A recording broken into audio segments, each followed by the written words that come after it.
faster than the other kids, even at that age. He had a little stronger arm than the other kids.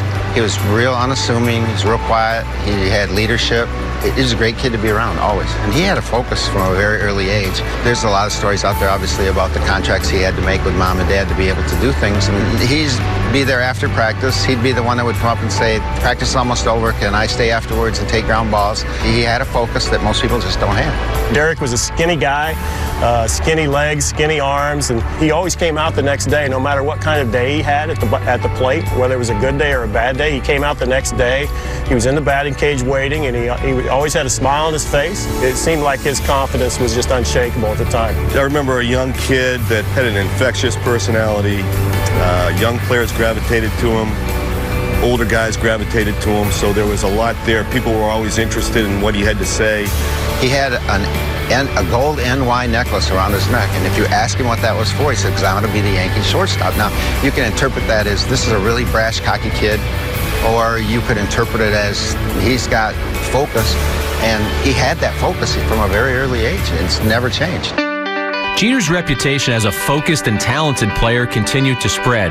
After being drafted in the first round by the Yankees in 1992, his skills, his work ethic, and his desire pushed him toward the major leagues. Yes, there were obstacles along Jeter's journey, but he overcame them. I'd heard some things about him, and I knew he was, and I went down to Greensboro, and I saw him play down there, but I didn't know much about him before that. You could tell he was a good thinker, and he did listen, though. I knew he was very coachable. I think he showed maturity beyond his years, and he just had that confident demeanor, even though he went through phases where he struggled offensively and defensively, and he showed great poise and maturity, and that's one of the things that really stood out to all of us. You know, I told Posada one day that he got a problem throwing double plays. And I don't know how he's going to react, how he's going to take it. So Posada, big mistake, told Jeter, and every day for almost 2 weeks, we got to be on the field almost every single day and throwing double plays, and that's explained to him how to do it, and he loves that. He would come out in early January before most anybody else would come out. He understood the value of hard work, and he wasn't going to let anybody else outwork him. Zimmer and I used to talk about, we never saw anybody that could charge a bouncing ball. It didn't matter which hop he got it on. He never dropped the ball. He catches almost every one. It's a shock when he charges the ball and doesn't catch the baseball. He was real unassuming. He was real quiet. He had leadership. He was a great kid to be around, always. And he had a focus from a very early age.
Today, Derek Jeter joins a distinguished list of Yankee greats in taking his rightful place in the Hall of Fame.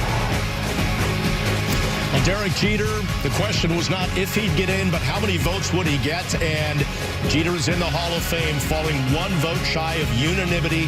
That would have joined his teammate Mariano Rivera from last year as he and Larry Walker go into the Hall of Fame. It's great to have you with us on our Hot